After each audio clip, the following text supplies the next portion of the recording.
तो स्वागत है आप सभी का आपके अपने चैनल क्रैक कंपटीशन में।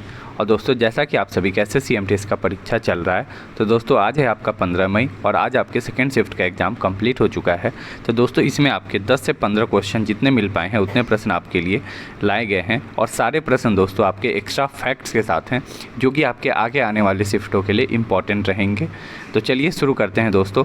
पहला क्वेश्चन आपसे पूछा था, the God of small things जो बुक है उस किसके द्वारा लिखा गया है। तो the God of small things की बात करें तो ये अरुंधति रॉय के द्वारा लिखा गया है। करेक्ट आंसर आपका अरुंधति रॉय होगा। इस किताब को जो है बुकर पुरस्कार भी प्रदान किया गया है। बात करें इनके द्वारा अन्य किताबें लिखी गई तो the ministry of utmost happiness और दूसरा है आपका the doctor and the saint. ये दो किताबें जो हैं बहुत फेमस है, जो कि इनके द्वारा लिखी गई है।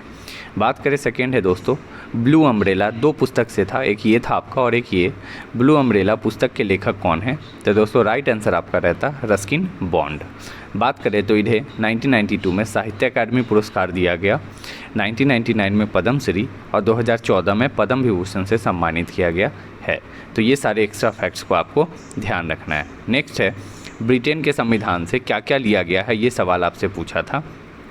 तो ब्रिटेन के संविधान से दोस्तों बात करें तो आपका जो है इम्पॉर्टेंट जो बातें हैं वो हैं एकल नागरिकता का सिद्धांत और द्विसदनात्मक प्रणाली जो है यहाँ से लिया गया है। दोस्तों जितने भी संविधान से जो भी बन सकते हैं सारे प्रश्न आपके लिए लाए गए हैं दोस्तों। इसमें सारे ही के सारे टॉपिक हैं, तो आप लोग देखिएगा। जो इम्पोर्टेंट है वो आपको बता दिया जाएगा, बाकी आप लोग इसको खुद से रीड कर लीजिएगा।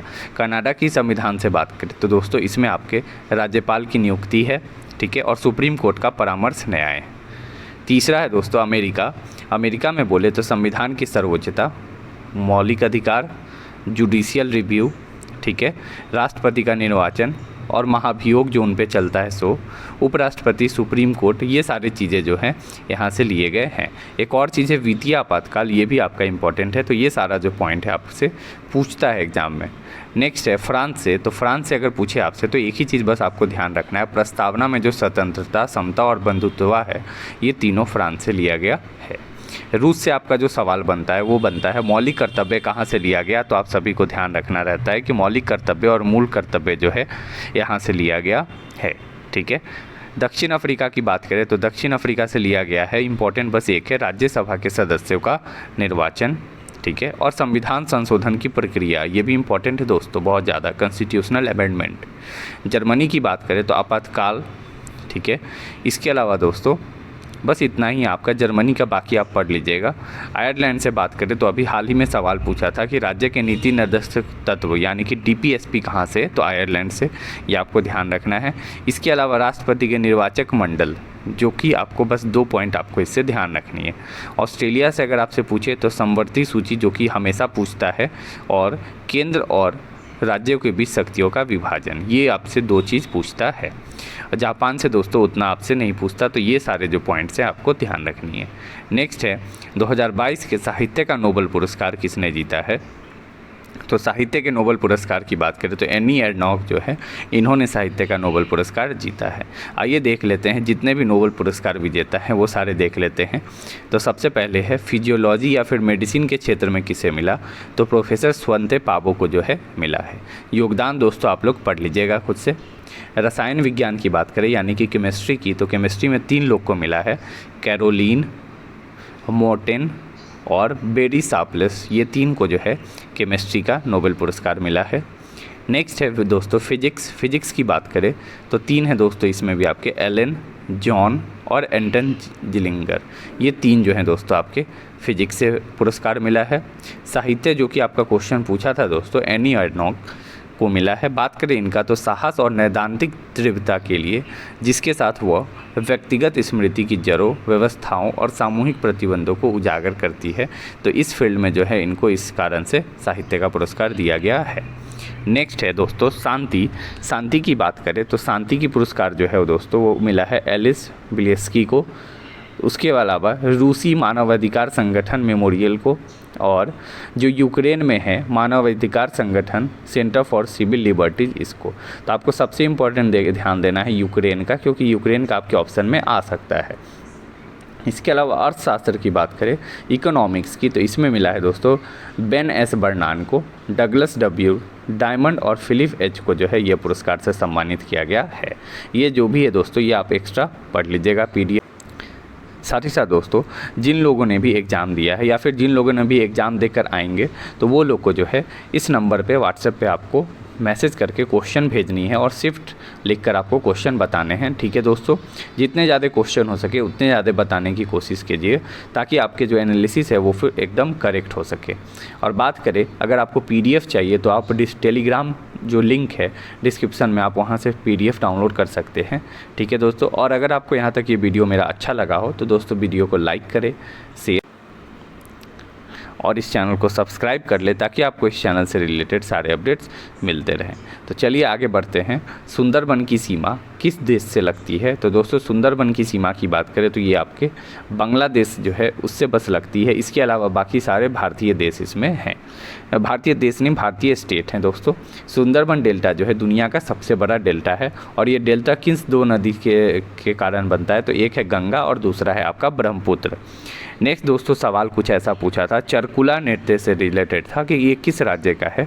तो चरकुला नृत्य की बात करें तो ये उत्तर प्रदेश राज्य का प्रमुख नृत्य है और ये राधा जी का जो जन्म उत्सव है उसके लिए ये मनाया जाता है। नेक्स्ट है आपसे जनगणना से पूछा था भारत में प्रजनन दर कितनी है? तो प्रजनन दर की बात करें दोस्तों तो वो करीब 2.1 प्रति महिला के आसपास जो है प्रजनन दर फिलहाल भारत के अंदर है। ओके, नेक्स्ट है 2022 का मैक्सिकन ओपन का विनर कौन था? मैक्सिकन ओपन का विनर की दोस्तों बात करें मैक्सिको में जो होता है उसके विनर की बात करें तो राफेल नडाल आपका बिल्कुल सही आंसर रहता। नेक्स्ट है दोस्तों बहुत अलग ही क्वेश्चन आया था ये आपका त्यौहार से, होला मोहल्ला त्यौहार किस राज्य में मनाया जाता है? तो दोस्तों होला मोहल्ला की बात करें त्यौहार तो ये आपके पंजाब के अंदर मनाया जाता है और यह त्यौहार जो है सिख जो जाति है उसके द्वारा ये मनाया जाता है। दोस्तों अगर आप त्यौहार से रिलेटेड वीडियो देखना चाहते हो तो आपको डिस्क्रिप्शन बॉक्स में वीडियो का लिंक दे दिया जाएगा, आप वहाँ से उस वीडियो को देख सकते हो। उसमें करीब 80 त्यौहार के बारे में आपके बताए गए हैं। नेक्स्ट है भारोत्तोलन में स्वर्ण पदक किसने जीता है कॉमनवेल्थ गेम्स में?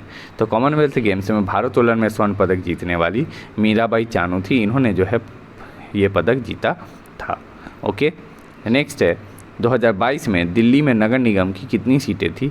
तो 2022 में दिल्ली में नगर निगम की बात करें तो कुल दोस्तों 250 सीटें थी, लेकिन आप कंफर्म करके बताइएगा कि ये सवाल आपका था या फिर नहीं था। ओके, चलिए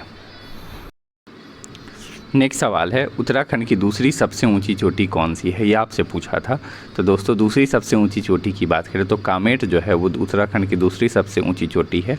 अगर आपसे पूछे उत्तराखंड की पहली चोटी सबसे ऊंची कौन सी है तो नंदा देवी आपका हो जाएगा और नंदा देवी जो चोटी है ये भारत की दूसरी सबसे ऊँची चोटी है, ये भी आप सभी को ध्यान रखना है।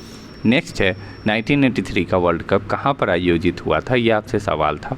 तो 1983 वर्ल्ड कप की बात करें तो इंग्लैंड आपका करेक्ट आंसर हो जाएगा और भारत जो है पहली बार वर्ल्ड कप इसी जो है इसमें जीता था।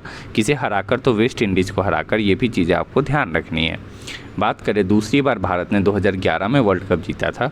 भारत ने जीता था किसे हराकर? तो श्रीलंका को हराकर। ये भी आप सभी को ध्यान रखना है। और बात करें इसके बाद 2023 का वर्ल्ड कप कहाँ होगा? तो ये आपका भारत के अंदर आयोजित होने वाला है।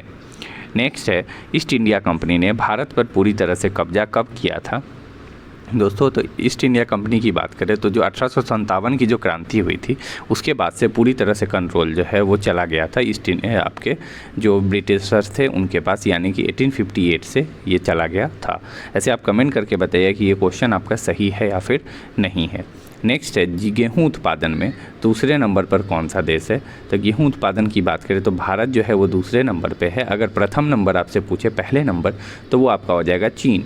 ओके, नेक्स्ट है तमिलनाडु में आयोजित काशी तमिल संगम किस मंत्रालय के द्वारा आयोजित किया गया था? तो काशी तमिल संगम की बात करें दोस्तों तो ये शिक्षा मंत्रालय के द्वारा लॉन्च किया गया था। ये बहुत इंपॉर्टेंट है दोस्तों। और वर्तमान में शिक्षा मंत्री कौन है? तो धर्मेंद्र प्रधान हैं। ये भी चीज़ें आप सभी को ध्यान रखनी है। तो दोस्तों ये सारे सवाल जो हैं आपके आज के सेकेंड शिफ्ट में पूछे गए थे। ठीक है दोस्तों, अगर आपको इस वीडियो की PDF लेनी है तो दोस्तों आप डिस्क्रिप्शन में दिए गए टेलीग्राम लिंक को ज्वाइन करके वहाँ से PDF डाउनलोड कर सकते हैं। और दोस्तों अगर आपको यहाँ तक ये वीडियो अच्छा लगा हो